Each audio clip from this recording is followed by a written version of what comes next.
الحمدللہ والصلاۃ والسلام علی رسول اللہ وبعد۔ محترم حضرات، ذی الحجہ کے مہینے کے پہلے جو 10 دن ہیں، اللہ رب العالمین نے ان کی خاص فضیلت رکھی ہے، لہذا ہمیں چاہیے کہ ان ایام کی ہم قدر کریں اور ان میں اعمال اور نیکیاں زیادہ سے زیادہ کرنے کی کوشش کریں۔ صحیح بخاری کی روایت ہے، اللہ کے نبی علیہ السلام نے بیان فرمایا کہ جتنا اللہ رب العالمین کو ذی الحجہ کے پہلے 10 دنوں میں اعمال پسندیدہ ہیں، اتنا کسی بھی اور دن میں پسندیدہ نہیں ہیں۔ یعنی دوسرے دن میں کوئی بندہ کوئی بھی عمل کر لے، رب العالمین کو اتنا پسند نہیں ہے جتنا عمل رب العالمین کو پسند ہے اگر وہ ذی الحجہ کے ان 10 دنوں میں کرتا ہے۔ صحابہ نے پوچھا، اللہ کے رسول، اگر کوئی شخص جہاد میں نکلتا ہے دوسرے دنوں میں تو کیا جہاد بھی اس کا مقابلہ نہیں کر پائے گی؟ تو آپ نے فرمایا کہ وَلَا الْجِهَادُ فِي سَبِيلِ اللَّهِ، جہاد بھی اس کا مقابلہ نہیں کر پائے گی، یعنی ان 10 دنوں میں کیے ہوئے اعمال کا۔ ہاں، اگر جہاد کی ایک ایسی صورت ہوتی ہے کہ بندہ اپنے مال اور اپنی جان کے ساتھ اللہ کے راستے میں نکلتا ہے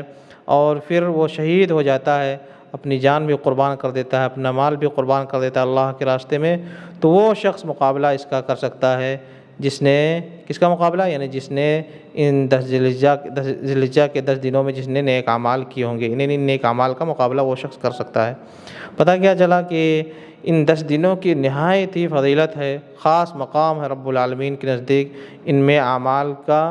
لہٰذا ہمیں زیادہ سے زیادہ کوشش کرنی چاہیے کہ ان میں ہم خوب اعمال کریں۔ اور مسند احمد کی روایت سے پتہ چلتا ہے کہ ان اعمال میں سے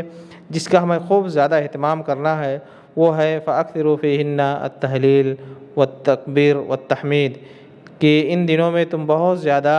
لا الہ الا اللہ پڑھا کرو، اللہ اکبر پڑھا کرو، الحمدللہ پڑھا کرو، یعنی اللہ کا ذکر کیا کرو، جیسا کہ رب العالمین نے قرآن میں بیان فرمایا کہ وَاذْكُرُوا اسْمَ اللَّهِ فِي أَيَّامٍ مَّعْلُومَاتٍ، لوگ اللہ کا نام کا ذکر کریں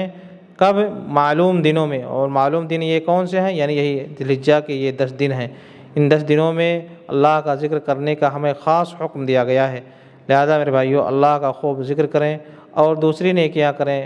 اور روزے وغیرہ کا اہتمام کریں، نوافل کا اہتمام کریں، نوافل صلاح کا، نوافل نمازوں کا اہتمام کریں، اور اس کے علاوہ صدقات وغیرہ کا خاص اہتمام کریں، کیونکہ جو بھی ہم نیکی ان دنوں میں کریں گے وہ نیکی رب العالمین کے نزدیک خاص مقام رکھے گی، خاص اس کا ثواب ہوگا،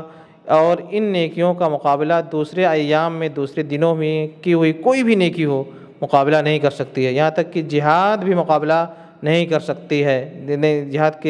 کا عمل بھی مقابلہ نہیں کر سکتا ہے، الا یہ کہ جہاد کی ایسی صورت ہو جس میں بندہ اپنا شہید ہو جاتا ہے اور سب کچھ اللہ کے راستے میں لٹا دیتا ہے تو وہ دوسری بات ہے، ورنہ کوئی دوسرا عمل اس کا مقابلہ نہیں کر سکتا ہے۔ ایسی صورت میں ہمیں چاہیے کہ ہم خوب محنت کریں اور اس میں اللہ کے فضل کو حاصل کرنے کی کوشش کریں۔ اللہ تعالیٰ میں اس کی توفیق عنایت فرمائے، آمین۔ وصلی اللہ وسلم علی نبینا محمد۔